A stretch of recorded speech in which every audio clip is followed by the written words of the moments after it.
Right, so Wes Streeting has this morning reminded us how much of a rancid little liar he is, jumping to Sir Keir Starmer's tune as he chose to defend why Labour will not scrap the cruel, poverty-imposing two-child benefit cap. You see, when it comes to national spending, how an elected government chooses to use public money, our money, this always comes down to a matter of choice. Dishonest politicians, dishonest parties, will always make the claim that there is no money left, when the truth of the matter is they can spend as much as they choose to create. We live in a country that controls its own currency and the means of production of it. If you print too much, that can stoke inflation, but that is what taxation is for. So-called taxpayers' money doesn't pay for anything in and of itself. It's simply a brake on inflation by taking money out of the economy as a government prints more and puts more of it into the economy. So quite clearly, when a politician says there is no money left, it simply isn't true.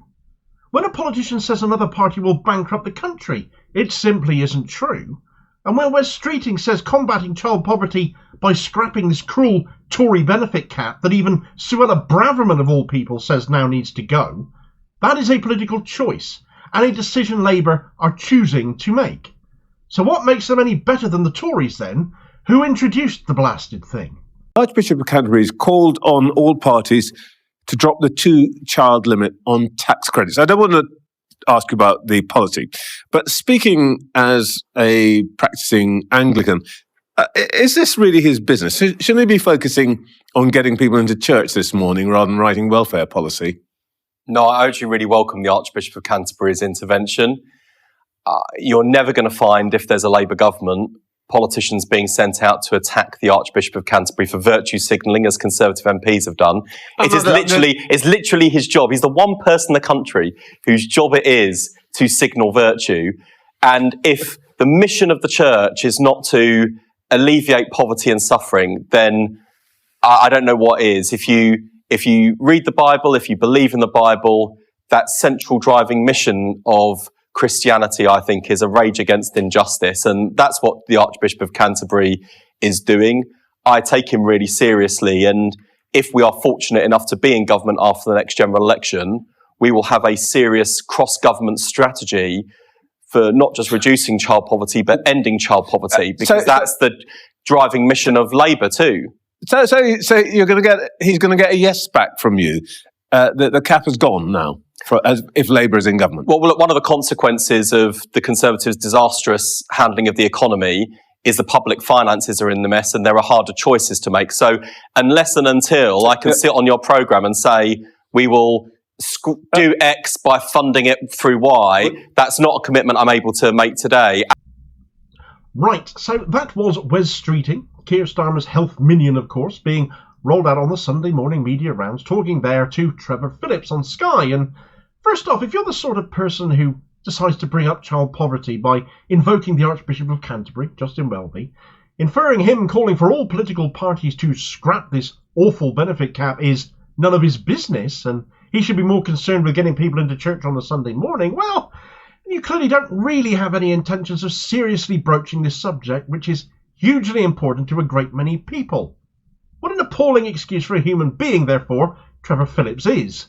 No wonder Keir Starmer welcomed him back into the Labour Party, no investigation required after Phillips was suspended over alleged Islamophobia. But Streeting, although not choosing to attack the Archbishop on a Sunday morning, not rising to the bait laid out for him against Justin Welby, but he actually defended Welby's right to virtue signal, as he called it. His job isn't to virtue signal, even if that is actually what he mainly does, because depending on which politician is saying how awful the Tories are on this, that or the other, depends on what kind of a response you will get from Welby quite often, is to appeal to the likes of you, Streeting, and to try and find a sliver of humanity. Subsequently lapped up the queue to be able to say, well, we are committed to reducing child poverty, of course, as Streeting did to Phillips's queue, whilst not actually saying how. And when pushed on this comment by the Archbishop and Streeting defending him as to whether he would be saying yes to Welby and that Labour will get rid of this awful two-child benefit cap, Streeting ended up stating in no uncertain terms that Labour will be keeping child poverty because Labour can't fund such a move. That is what it all ended up amounting to. No semblance of an impartial lead-up to the question, But the response was much hand-wringing and then an admission that Tory policy that has driven up child poverty and failed to get more people into work by beating them with a political stick, so to speak, will actually be staying because, well, we can't afford to fix anything in the Labour Party. You see, the Tories have wrecked the economy. Well, this is exactly what the Tories were saying about Labour in 2010, wasn't it? They fixed nothing except to set fire to public services, drive all of our bills up, and then inflict 14 years of hardship upon those with the least in the name of there being no money left. Labour destroyed the economy, and yet here is Labour now, under Keir Starmer, saying exactly the same thing now about the Tories. At what point do you choose to make a different choice? Because that is what it all comes down to. This country was, as an example, blown to hell during World War II. And we weren't told then that there was no money left to put things back together, were we? We were in a far worse financial situation back then, but different choices were made. Clement Attlee decided that underconsumption rather than overproduction were the causes of economic collapse previously, and therefore he chose to embark on a mission pushing for public ownership and wealth redistribution. He raised pensions, created social security, wages were brought up, sick leave was increased, encouraging more people back into work, with meaningful measures to do so, all whilst restricting prices and restricting rent. Fully 20% of British industry was under public ownership, including mining, electricity, gas, steel and rail. Subsidised public housing came on offer. Loans for housing were increased, all led to 1 million new homes being built. New nursery schools, university scholarships, free school meals, free education, increased teachers' wages. The creation of the NHS is undoubtedly what this government is best remembered for. And I've skipped loads because this is just what I've used as an example of what is actually possible, what is relevant to what is being looked at here and now, what can be done by a government who just has the will to do it. As Starmer's Labour have none. Attlee did all of that and more in just 6 years, a single parliament basically, because the money is always there at the end of the day to do it with. There's just no intention on Labour's part to do it themselves now. On one part, it comes down to the fact Starmer, well, he's a coward. He's afraid of bad press. He's afraid of Tory criticism. He's afraid that that criticism might jeopardise his chances of getting into power. So instead of promising pretty much anything, he chooses to promise basically nothing, to tinker around the edges, to mildly change things that the Tories have done, and is therefore, as a result, so similar to the Tories in what he says he stands for and what he puts on offer, that there is barely any discernible difference between the two parties. It is because he is constantly chasing this position of not giving the Tories any clear water between the two main parties, not giving them any room to pick on him, that he has also ended up in the ridiculous position of constantly being exposed as breaking his other promises up till now over the last 4 years to the country. What the Tories think of him and his promises seems to matter more to Starmer than what the country actually does. It is what has prompted his pursuit of Tory voters too, under the Mandelson assumption that Labour voters and those on the left will still back Labour with nowhere else to go. Well, they aren't going. Labour councillors are quitting seemingly on a daily basis up and down the country, refusing to be sullied by this disgrace of what passes for their former party. Members have gone as well, in their droves, both willingly or being pushed out as they choose to voice dissent, and, well, that can't be allowed.